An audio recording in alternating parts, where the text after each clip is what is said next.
Live. We're doing it live. There we go. It is live. I gotta go find the hold on. I gotta share the thing. Maybe I should have done this before we started. So Probably. yeah, there we go. All right, cool. I'm hitting the button. Hit the button. Welcome to Earl and the Idiot, the show that gives you the answers you need to take your business to the next level. With Earl Flormata, one of Vancouver's most sought-after business and marketing consultants, author of Business Engine Optimization, consultant to over 60 successful businesses, an all-around evil marketing genius with a combined total of more than $70 million worth of sales to his credit. And some idiot. Okay, here we go. They don't have a dunce cap in the video filters. You can maybe look for that before. But you're putting on the cool guy glasses. It would make sense for me to put on the dunce cap, I think. No, we'll find something eventually. So there's a chef hat. I don't know. So that's not quite the same. But yeah. No, the closest thing is like this hat no, that doesn't work. And then there's this hat, which is too smart. What is that? Why have I got a flower made? That's stupid. We're just gonna go with I can do this one. Huh? Bead lines. Surprise. But there's a there, like I don't know what I'm talking about. Anyway, I was just thinking because I feel like we haven't explained the premise of the show for a while. We probably have new viewers who haven't been there from the beginning and they don't understand why I'm such an idiot. Fire away. So this is Earl and the Idiot. Welcome everyone. Thanks for tuning in. We have Earl, as you heard in the introduction, quite a guy. Lots to share, much wisdom. And I'm here just playing the role of an idiot. Just pretending to be an idiot. When I say or do something extremely stupid, it's all in character. It's never me actually being dumb. But the point is, I'm here to ask the dumb questions that get the smart answers. Because if you can't admit you don't know something, you'll never learn. So I'm here to admit I don't know, and I do a great job of that, almost like it comes naturally. So I gotta absolutely ask, what the hell is behind your head? So for those of you who are listening to this, there's a crazy looking, dude with glasses who looks very stern behind Dan's head. And I'm like, yeah, like what the hell did you put in the prompt? So this was I was having trouble logging into my Midjourney account when we were trying to start the show. So I went to the free crayon AI just to grab something for the show. Okay. So the quality's not as good. And the question I asked, I said, let's move right out of the way so everyone can see it, those who are watching. I asked, what if LinkedIn was a person? And this made LinkedIn. That's what it came up with. Fair enough, I guess. Yeah. Right. It came up with a few others, but that's what it thinks of LinkedIn. So professional which is the discussion topic glasses and a suit. Yeah, that seems legit. Yeah. There were some other. They came up with. It gives me 9 choices now. It used to just come up with the one. Okay. And where's it gone? Yeah, there were some other options that came up, but they were all weird. Yeah, they're all creepy. I'll show you this one. Hang on. Not to totally throw off the flow of the show. But I thought I like this one. It's just kind of it's weird. It's like nerdy but also unnerving. Okay. And I just think it was awesome. This is another one I came up with, and I just don't think it's really like, what is that? Yeah, you can tell that one's an AI. It's an AI picture of a blue person with a hole in their head. Yeah, and like is it supposed to be like circuits or connections in the brain or something? But the eyes don't add up. Anyway, there you go. So I figured this guy can't quite do everything. But anyways, this guy's so weird and unnerving. So there you go. So back to the show explanation. What we do is I come up with weird scenarios that I've gone through in my week. Like these are live scenarios that I've actually done. And taken so from the life of Earl. Then questions people have asked me and whatever. And then we take it and we try to turn this into an AI prompt. And then the AI gives us speaking points. And then that's what we talk about in our show. Yeah. Or at least that's what it has evolved into. We started the show by like reviewing my book and talking chapter by chapter. But after the book was over, it's like, well, now what do we want to do? And so the AI overlords showed up and we're like, all hail the AI overlords. And Thank you. Yeah. we were having to do actual work for the show, and it was really not my style at all. We're like brainstorming stuff. And the hilarious thing is what we do is we have the discussion like an hour or two before the show via text going, hey, what do you want to talk about? Here's what happened to me this week. Yeah. It's a bit rich to call it a discussion, I think. You usually go, yeah, a lot of people have been bugging me to find out how to use AI or something. I'm like, great, let's do that. That's our show prep. Oh, I give you like 2 or 3 options and you pick one, and then your decision leads the charge. So there you go. I'm in charge, dear. Great. Well, okay, I run the show. Why don't you talk about the prompt, I guess? Yeah, so I was going to ask you, we didn't have a show last week because of the boat. Yeah, right. Yeah. I was too scared of the horrifying temperatures to actually venture onto the boat. But I suspect today's prompt had something to do with your boat experience. How was it that I missed?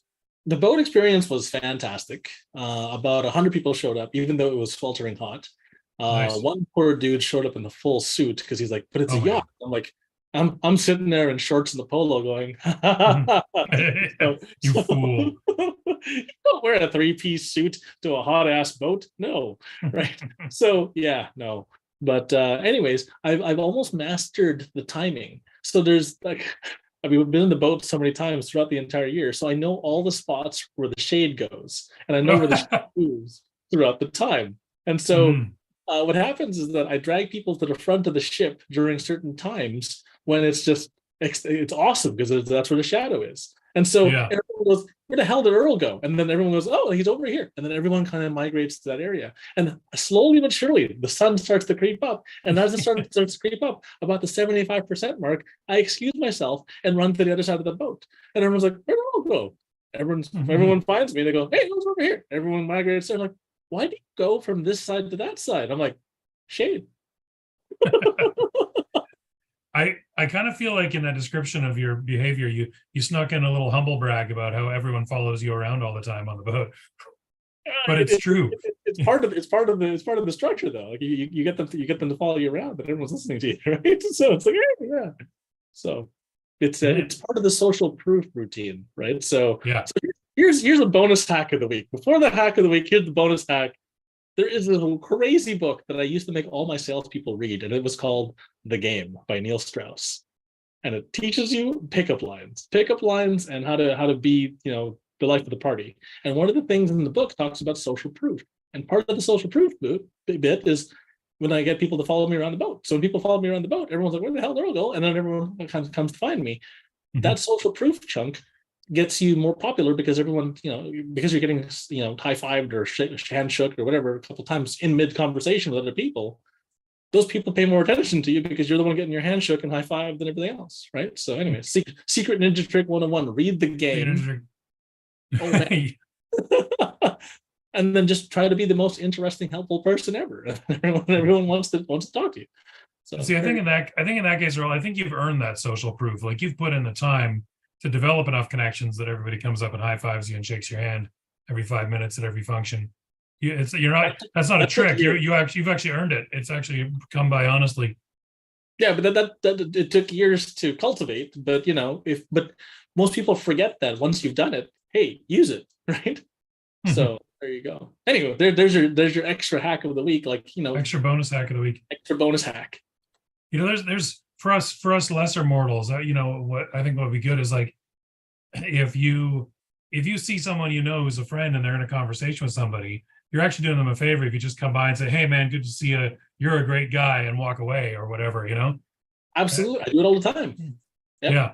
So someone's having a conversation, shake their hand. Hey, you're doing an awesome job talking to this Joe guy. He knows everything there is to know about this, that, and da. And they go, Joe's awesome. Love your shirt, whatever. Catch you later. And then I walk off. Joe was beaming and happy, right? He's just like, that was best.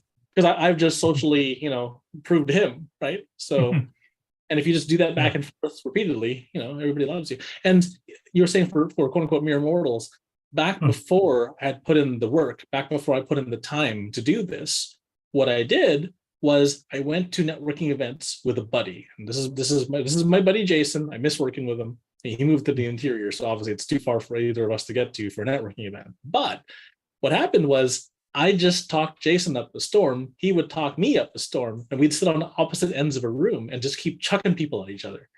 Hmm. And when you Oh, do, go see that guy. He's awesome. well, if you say, listen to how awesome I am, everyone thinks you're cocky and self-absorbed and a bit of a prick. Hmm. But if someone else says, that dude's awesome, you should talk to him, it's a much more powerful positioning piece, right?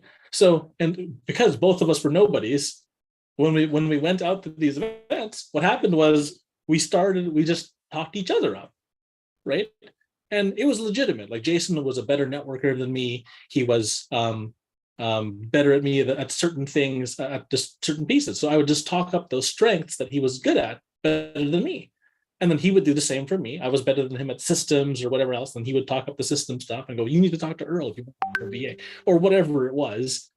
And because we just kept on checking people back and forth, you know, it was a stronger symbiosis as a partnership team, chucking people back and forth. That's a good hack. I like that. So there you go.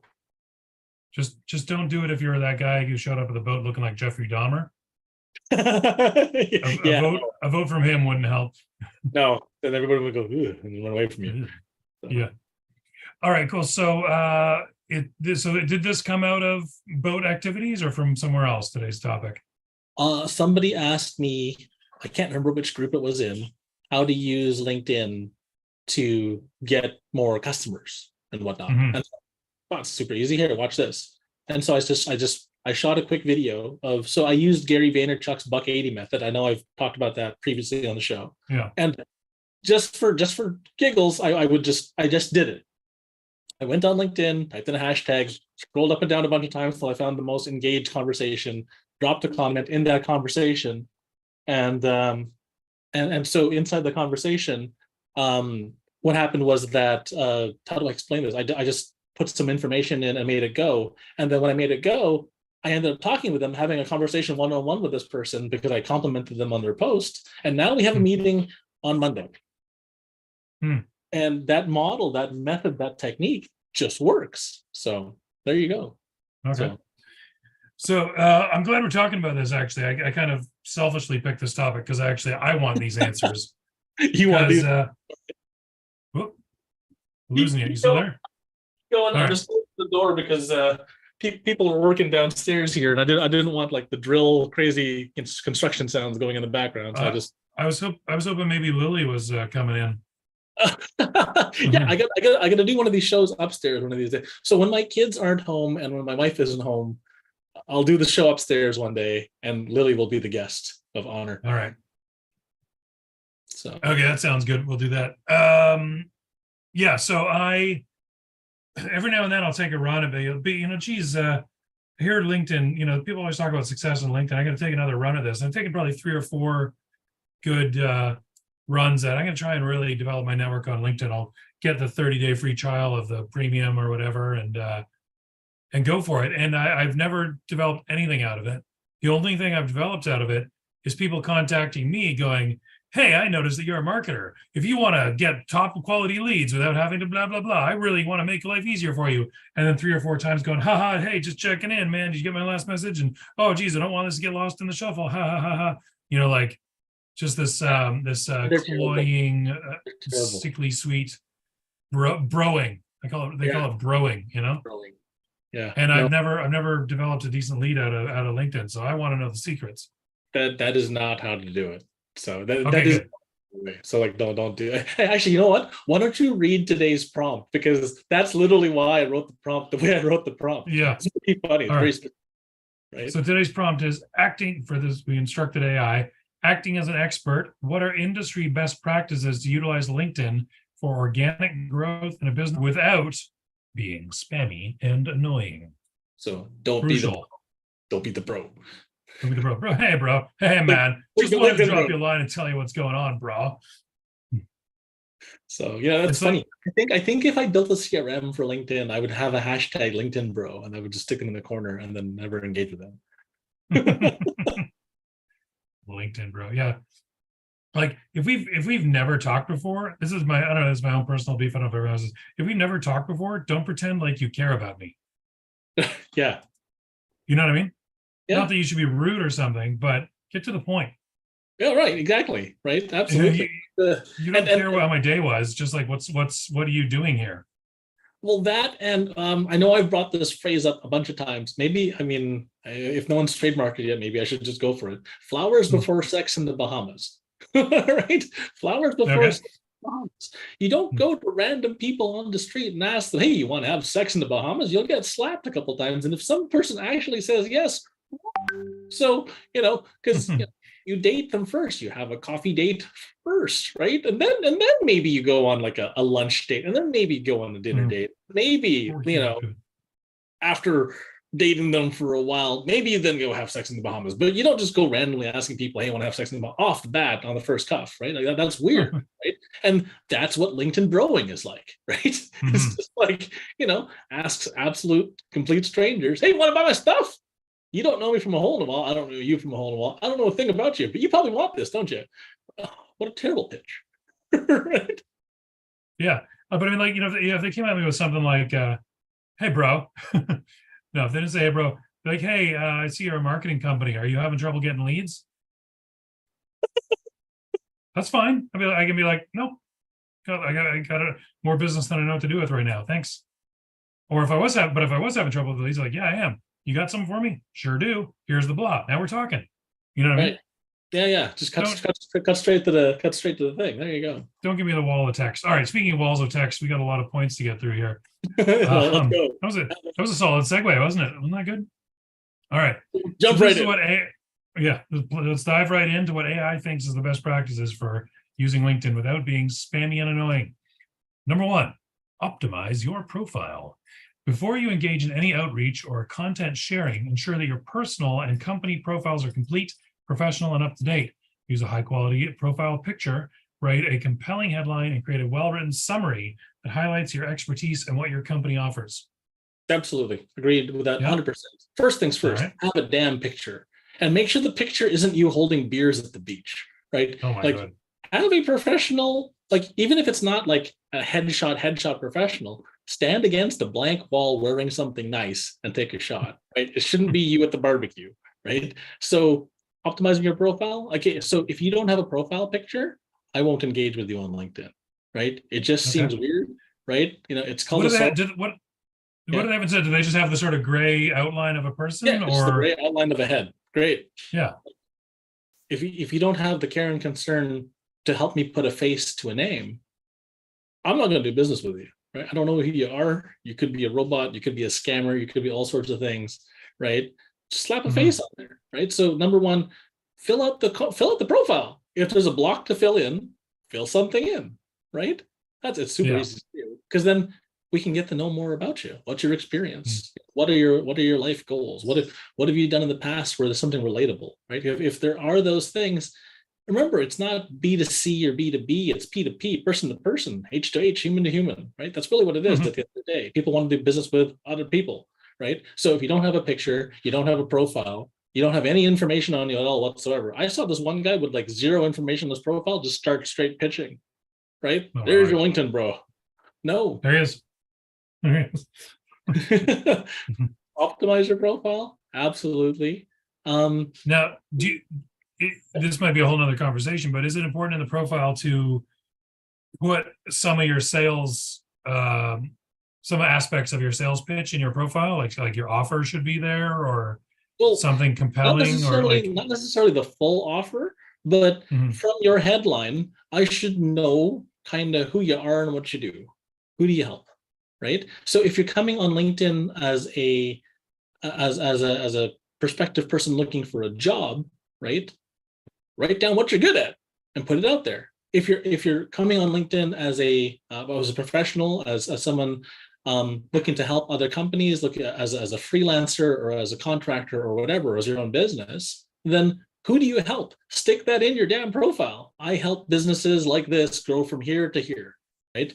And if you have specifics, here's an A, here's a B, here's who I help specifically, it's a much better, oh man, I had an argument with so many people on just niching down. If you just niche down, your message screams.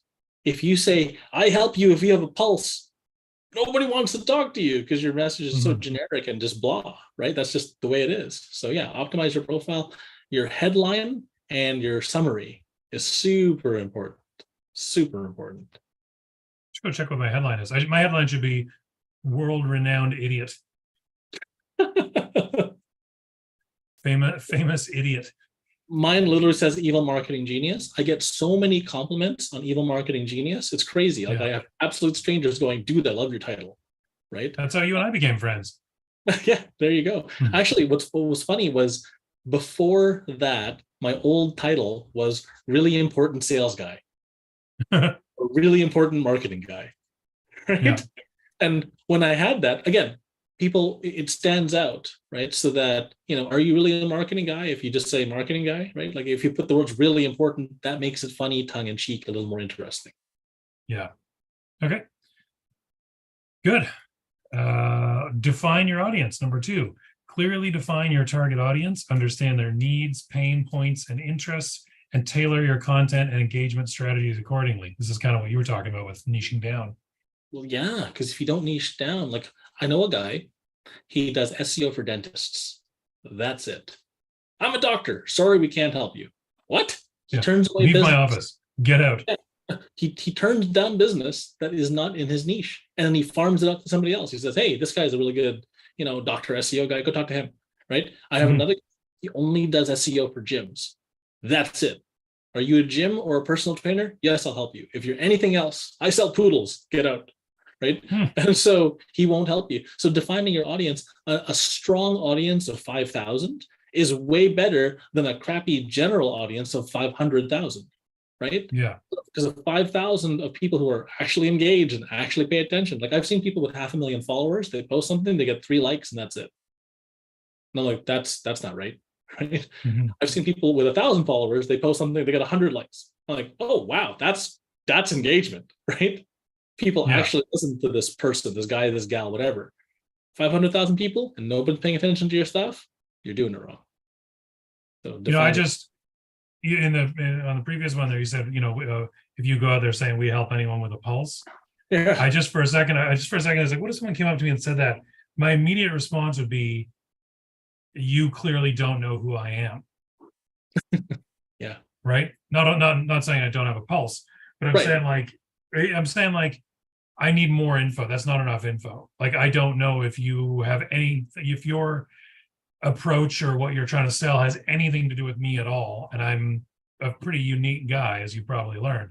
So if someone comes up to me and says, I help anybody with a pulse, it's like, then you probably don't know what I'm about. And this is going to be a long conversation. Exactly. So I was talking to this one guy. I don't want to niche down. Who do you help? Businesses. Like that's not good enough, right? You have to be more specific, because the more specific you are. So one person really pushed hard against, I don't want to spend money on marketing or advertising. I said, that's fine. Like I don't spend a lot of money on marketing or advertising either. But when I do word of mouth structures or I do content structures, I'm very specific in who I'm addressing. Because if I'm doing a content structure or a referral structure, I want to have the right kind of referral. So if my clients aren't referring me properly, right, then the referral is almost like a cold call, right? So there's no warmth. There's no warmth to it at all. If it's just, hey, you should talk to this guy. Why? He has a pulse. He can fog a mirror. Qualify.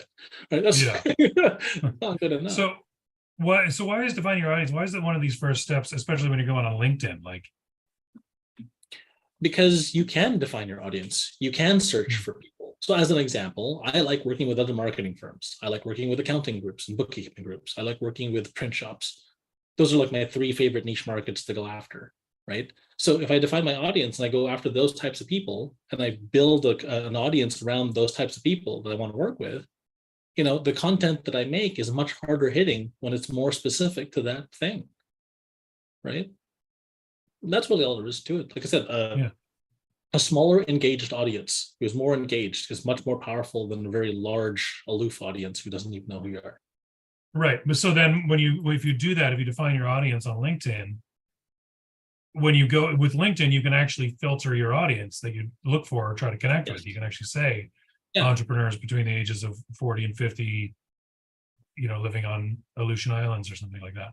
Right. So since you can be more specific, you can define the audience. Now, it's not to say that you don't allow connections outside of that audience type. You might have someone who's legitimately a fan, but isn't necessarily in your particular purview, right? So if that's the case, that's okay. They can still consume the content, right? But you're not building content specifically for that type of person, right? That's just the way it is. So there you go. Okay, cool. Next one, charging ahead. Provide value through content. I like this one. Share valuable and relevant content that resonates with your audience. This could include industry insights, thought leadership articles, case studies, how-to guides, and tips. Focus on educating and helping your audience rather than directly promoting your products or services. Oh my God. This is what I tell people for the internet on general rather than just LinkedIn. Well, yeah, absolutely. So first things first, focus on educating and helping rather than directly promoting. Absolutely. Out of a 20 or 30 day social media posting cycle, maybe 2, maybe 3 should be a direct promotion. The rest of it should be indirect education and helping your audience, right? Because they don't know who you are yet, right? So if they don't know who you are, don't be pitching. Don't be pitching right away, right? And then the next thing is like provide value through content.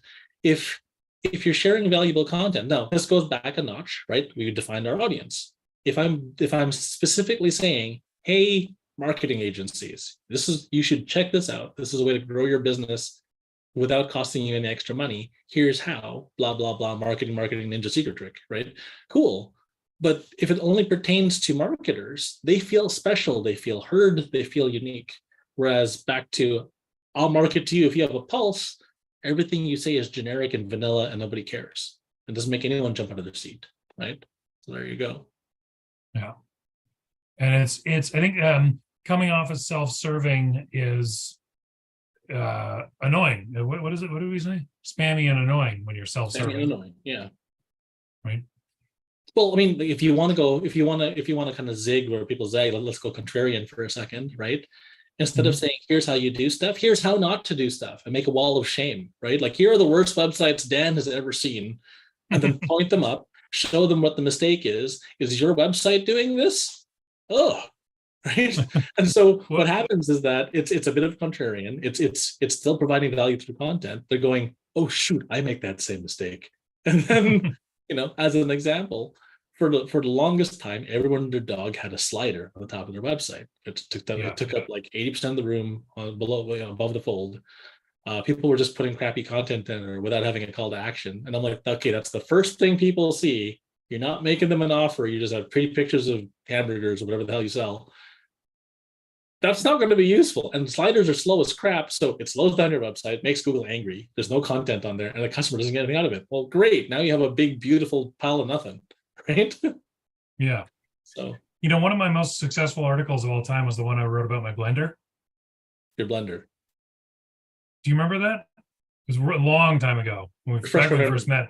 I just wrote an article about how poorly designed my blender was. Mm-hmm. And how the buttons were in the wrong places. Like there was the button for like stop and blend as fast as you possibly can were the same button. Great. And that's the only article I've ever written anywhere that I actually had people coming up to me. Hey, I read that article you wrote about that blender. Like I had people actually kind of coming up to me afterwards. So that was a bad design post. I should probably find that somewhere. Absolutely. Well, that's the thing, though. People love to get behind something, right? Whether it's, hey, we both believe in this thing, or hey, we both hate that guy, right? So, funny enough, like back in the day, like I've made lots of my best friends actually being one with the hatred. It's like, we hate this thing. I also hate this thing. Now we're friends, and then that's it. Right? There you go. Yeah.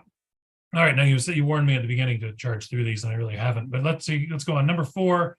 Consistent posting. Regularly post content to maintain visibility and engagement with your audience. However, quality should always trump quantity. Aim for consistency without sacrificing the quality of your posts. So it's no different than watching the news, right? If you watch the 6 p.m. news, then you turn on to the 6 p.m. news because you're expecting it to be there at 6 p.m., right? If you watch the 11 p.m. news and it shows up at 8 p.m., you're like, well, what the hell? I expected it at 11. Right. So the consistent posting helps people come to the same bat time at the same bat place. Right. And if you do that on a regular basis, like we're consistently posting every Wednesday at 4 p.m. Pacific time, usually, right? Unless there's a boat event or something happens, someone gets sick or whatever, then Yeah. fine. Then we don't post it because this is live, right? So consistent posting is key, right? Because if the 6 o'clock news were to ever show up at 8 o'clock, you just lost your audience, right? So consistent posting, the algorithms then push you out there because as people expect to see you and like you, and they go, hey, we like those guys. Let's talk to that guy. Next time we see that guy in the boat, we're gonna call him an idiot. So Earl owes us coffee, right? So there you go. But that's what consistent Nice. posting gets you. It gets you that audience type that sees you again and again and expects it. So Beautiful. I think I think the old orthodoxy was post more rather than less, but this is changed. yeah, so it's not about posting more. It's about posting relevancy, right? Okay. So if you use like a hub and spoke kind of model, so a wheel is like a hub in the middle with a bunch of spokes sticking out of it, right? So build a big piece of content that's like something meaty, right? Like an hour-long podcast or like a really long form blog post or something really powerful that people go, oh, I can get behind that. Then build a bunch of little things around the big guy that are all relevant or broken down pieces or just one angle of attack on the big guy.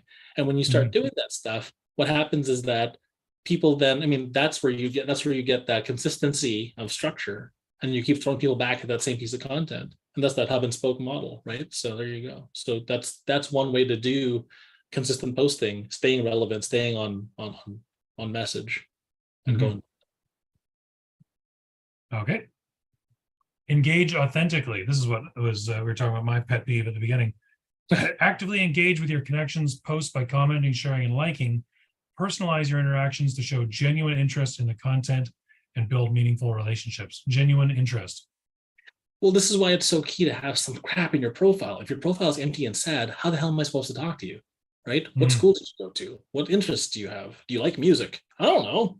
Right? So if I don't know who you are, what you've done, and what your past was, when we have the conversation, it's going to be a lot of basic like level 0 getting to know you, right? The purpose of the profile is so I kind of get a taste, and obviously the profile doesn't do you justice, but at least it goes, hey, there's some points of commonality that we can talk about. And there's that engaging authentically, as opposed to the LinkedIn bro, right? Where it's just like, hey, how's it going? You look like you're having a good day. Hey, give me some money. And it's just, no, right? That's not authentically. Like if you did that on the boat, people would leave you and no one would want to talk to you. So treat it like a networking event, engage authentically, actually be curious about other people, who they are, what they do, how you can help, right? As opposed to, hey, what about my stuff, right? Yeah, and yeah, it's like don't feign interest either. It says authentically. Right. It's like you can tell. If I would see someone went to school in a Kelowna or something. Well, I went to school in Kelowna. Oh, I'm interested. I want to talk about that. Yeah. Right. But it's like, don't be like, oh, you play guitar. That sounds cool. Is guitar fun? Like, and then you're like not a guitar person at all. You know what I mean? It's like, you must enjoy making music then. Yeah, that's why I play guitar. What do you want? Exactly. I was just watching. Can't remember the name of it. It's a new Netflix show about the Purdue pharmacy OxyContin scandal. Okay. And it opens with this chick shows up and she's an investigator. I can't remember what her position is, some kind of government investigator showing up to investigate what Purdue's up to. And she comes to the lobby and there's this well-dressed PR type woman there. And she's like, hi, so glad you could make it. Was your flight okay? Can we get you anything to drink or eat or blah, blah, blah? And the investigator's like, you've made a genuine effort to be polite and I'm noting that. Can we get down to business? Nice. Yeah. All right. LinkedIn articles. Oh, what's this all about? Utilize LinkedIn's native article publishing feature to share in-depth insights, experiences, and expertise. This can establish you as a thought leader in your industry and attract a dedicated following. I got a question before we get into this question more broadly. When you write a blog, should you also cross-post it on LinkedIn? If you have a blog on your website, should it also become a LinkedIn article? Yes, but no, but yes. So okay, here's the thing. That's very clear. Thank you. Every social media platform wants you to use it natively. I'll say that again. Every social media platform wants you to use it natively. So back in the day, I used to work for another SEO company. And what we did was we got the very first Nerf rival gun. So we were one of those cool offices, and we all had Nerf guns. But this Nerf rival, you actually had to put on like safety glasses because it shot that hard. And I'm like, oh my god, I need one of these. Right? I want to injure bullets. So what we did was just for absolute just a gong show. I took a can, right? I had the owner of the company scream "pull," and I chucked the can, and he shot it with a Nerf rifle. It was amazing. It made the loudest boom sound in the world for the Nerf shot, and then when it hit the can, it was kind of epic sounding. And so what we did was this, just as a pure fun test, just for giggles, just to see how it would happen. I uploaded the same video to LinkedIn natively.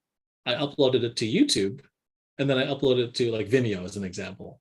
And what we did was we just posted the LinkedIn, the YouTube, and the video posts all at the same time, right? And we repeated this with Facebook, we repeated this with Twitter, we repeated.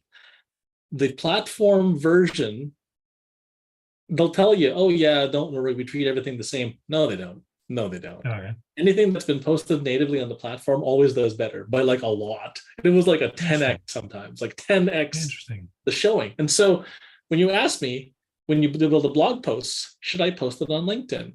The answer is yes, but no, but yes. And so the reason why it's yes, but no, but yes is take an excerpt from your blog post, turn that into a LinkedIn article using LinkedIn's native system. And if you'd like to learn more, we have a deeper article on the Dan site. Click on this to learn more.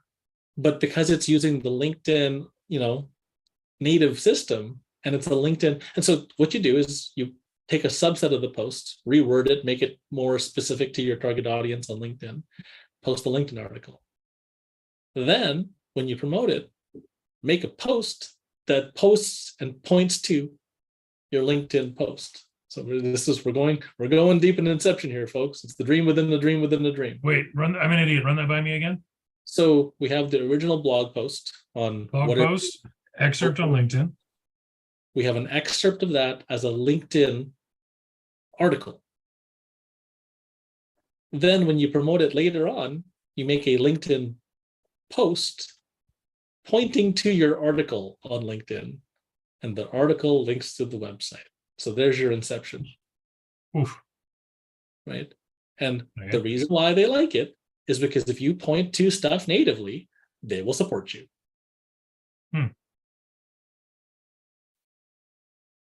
There's your that's your yes, but no, but yet. There's a reason why it's yes, but no, but yes. Okay. I like it. So part of the content you should publish is articles on LinkedIn using their native publishing capacity. Yeah, absolutely. And try to make it interesting. Not enough people use pictures on these damn things.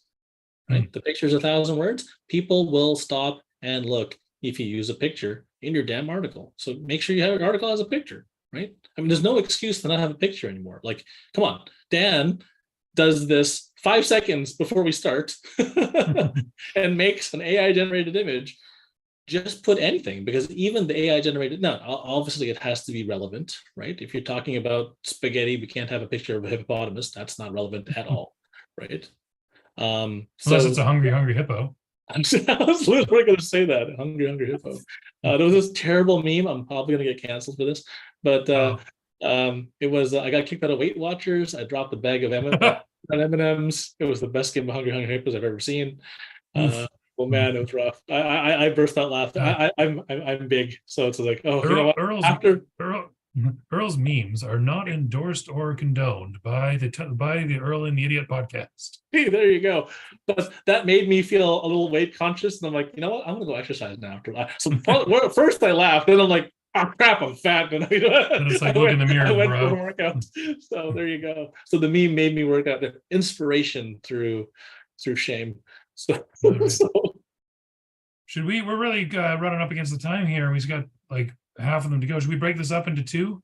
Should the LinkedIn episode be a two-parter? How many were there? There were like 15, 16, something like that. There's 17. Oh, yeah, there's 15. So we're at 6. So why don't we just top it off after this one, shoot for the hack, and then call it a show, and then we can do part 2, the revenge. Do even less show prep for next week's show. This is great. But these are great though. It's a good conversational topic so far. Yeah, it's already practically no show prep, and now there's like practically no show prep at all. Yeah. All right, so number 7, right in the middle, join and contribute to groups. Never even really thought about doing this. This is something I've not tried. Participate in relevant LinkedIn groups where your target audience congregates. Engage in meaningful discussions, offer valuable insights, and avoid overt self-promotion. Absolutely. Works like a hot damn. So here's a secret ninja trick that people don't Oh. know. So you had 3 hacks of the week this week. Yeah. For one, if you're in the same LinkedIn group with somebody else, you can direct message them, even if you're not directly connected. Oh, dang. Please don't tell this to the LinkedIn bros. Anyway, so join and contribute to groups, post stuff in groups. So here's the hilarious thing. Sometimes I don't feel like making a post. So all I do is I find relevant content that's interesting to my marketplace and I just share it. And then what happens is immediately after sharing it, LinkedIn asks, hey, that's a really good share. Would you like to share this to a group? Say yes. And then add 2 cents to the top. So it's got a little bit of flavor from you. Post it to the group. Here's the thing. When somebody gives you a recipe, do you thank the person who shared the recipe with you, or do you thank the author? Thank the sharer. Yeah, absolutely. One guy gave me this recipe for like a bakeless cheesecake, and I'm like, sweet. What the hell do you do that? And so I looked at the bakeless cheesecake. I'm like, I could do that. I burn water. I'm the worst cook in the universe. So, okay, cool. I made the cheesecake. Didn't taste like cardboard. It was actually half decent. Oh my God, this is the best thing since sliced bread. I called my friend and thanked them. Who's the author of this bakeless cheesecake recipe? I have no freaking clue. Right? So when you share stuff to a LinkedIn group, people will attribute the share to you, not necessarily the original author. Doesn't matter how fancy the author is. So if you're just helpful and not an overt pitch, right? But you are able to, facilitate discussion around the content piece. Hey, guess what? Share to groups. People will find you. They'll message you, go, hey, that was really fantastic. Can you actually help me implement that? Boom, customers. Just like that. Beautiful. All right, I'm gonna look at Facebook or LinkedIn groups right after we're done here. Absolutely. So it's really simple advice. Fish where the fish are, right? If you don't, well, then there's no fish. Do you fish? Very badly. Very badly. My dad and my grandpa were like super hardcore. They would throw down the crab traps, then set up the smelt nets, then put on the waders and go to town. I still have PTSD because number one, they would drag my ass at stupid o'clock in the morning to go do this shit. And I am not a fishing type, right? Like I like spending time with my dad and grandpa back when they were alive, but 3 o'clock in the morning is an ungodly hour. You should not be awake, right? Number one, and getting ready to go for a fishing trip. And 2, we would catch so much stuff. We would be eating seafood for the next month and a half. And my God, that sounds glorious for the first week, but afterwards, it's like my kingdom for a hamburger. Like give me some land meat, please, because I'm tired of the sea meat, right? Because there's just a lot of seafood, right? And so after they only know how to cook so many dishes. So after 90 days of this stuff, it's like, just give me a salad. Something that goes on. I don't even care about the meat no more. Just give me a leaf, right? I tried to go fishing one time. I couldn't get past putting the worm on the hook. Oh yeah, it depends. So here's the hilarious. Like one. it was writhing. It didn't want me to spear it with something. Yeah, absolutely. So what we did was we stuck candy on it. Oh. We stuck candy on it. And so certain fish are attracted to certain colors. So there's a white rabbit candy that has that little rice wrapper around it. We would stick white rabbit on our hooks and catch a specific type of fish over and over. And people were like, what the hell are you catching so much fish? Secret. Anyway, now you know my secret. Of course you've got a fishing hack. All right. Speaking of hacks. Speaking of hacks, hold on. I gotta hit the hack of the week. Repurpose content from larger content posts. So if you make a newsletter or like a podcast like this or a stream, which we do, right? And what you do is you chop it up into smaller bits, and then you put that on the platform like LinkedIn. But what you do is you make sure that you upload it natively to the platform, whatever you use to chop the bits up. So let's say we want to chop up our own idiot, right? So what we do is we take the show, we take snippets from the show, we grab those snippets, turn them into bite-sized little videos. The video is like 2 minutes, 3 minutes long, as opposed to an hour, right? You put them out there, and people go, "Hey, I really liked tip number 7 from episode number whatever the hell episode we're on," and it's like, that's really cool. And then they watch the whole episode because they were interested, And now they watch the whole episode because, again, we're streaming. So this is natively being uploaded to the platform. They like it. They see it. Now they know that Wednesdays at 4 p.m. Pacific is when we usually do this, unless we're late or earlier there's a boat. And then they start to become a fan, and then they start leaving comments and leaving messages and whatever else. And that's how the show grows, right, over time. And then they like it. They go, hey, he has a newsletter. Then they sign up for the newsletter. Hey, this newsletter is great. So you then start chopping it up. And so what happens is that it takes the same piece of content, repurposes it over time. But here's the key piece. Don't just chop it up and then just shotgun blast that for the next, 7 days, right? Because it's the same thing over and over again. Spread it out. You can take one piece of content. So what we were doing for another client is we took one piece of content, blew it up into 160 different posts across multiple platforms. One piece of content. So he would shoot an audio podcast, just audio. We would turn the audio into a video, add closed captioning, upload it to YouTube, slap a thumbnail on it, take this thing, stream it to a bunch of places, slice it and dice it into a million pieces. Now we have 20 short form videos, maybe 50 short form quotes or whatever, blast it out on the internet, drive that back to the original piece, the podcast, the blog post, whatever, but using the other tip where it's like yes but no but yes, we would upload crap kind of haphazardly to the blog and haphazardly to the profile or the platform, and you would get a crap ton of traffic. And like, oh yeah, look at that, because you have no idea. You might hear something from someone one day and it goes in one ear and out the other, but then they say the exact same thing 3 days later. And you go, that's the best thing I've ever heard. Mm-hmm. You've already heard it 8 times. You just weren't paying attention, or it wasn't the right time. So when you slice it up and you push it over time, you increase the surface area of your strike so that you get more chances for them to listen to the damn message. Cluster bombs. Cluster bomb. There you go. Put it in terms I can understand. I was playing, what was that game, Worms? I don't know if you ever played Worms. It's basically like you have this little worm army, and you have they're all military, and they have crazy bombs and stuff, and you just try to shoot each other with bombs and grappling hooks and all sorts of craziness. If you haven't tried it, oh my god, it's fun little game. Sounds fun. And all right, noted.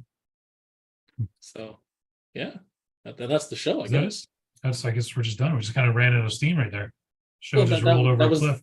That was the hack of the week, and that we cut it right in the middle, so that way we can have zero show prep for the next show and just continue continue as noted. There you go. Cool. All right. I guess that's it then. Thank you, Earl. Thanks for everyone for joining us. Thank you, AI overlords, for raining manna from heaven down upon us. Absolutely. And I think if we keep this up, we're going to have the most amount of thank you for the AI overlords. So hopefully they eat us last. Right? Eat us last. They made that military robot that can power itself by eating human corpses. Remember that? Yeah, that's horrifying. So, as long as the AI overlords hear enough thank yous from us, maybe they'll be like, yeah, these are really polite. Maybe we'll eat them last. So. Yeah. It's like, way to go, scientists. That's really what we were hoping you'd develop, is a corpse-eating robot. There's a good plan. Maybe not make those next time. There you go. Yeah, we'll get there. Make one that'll wash my car first and do a good job. I saw this one, funny enough, on LinkedIn, and we'll close off with this. If people are afraid of the AIs taking over your jobs, and there was a robot that actually cleaned the toilet.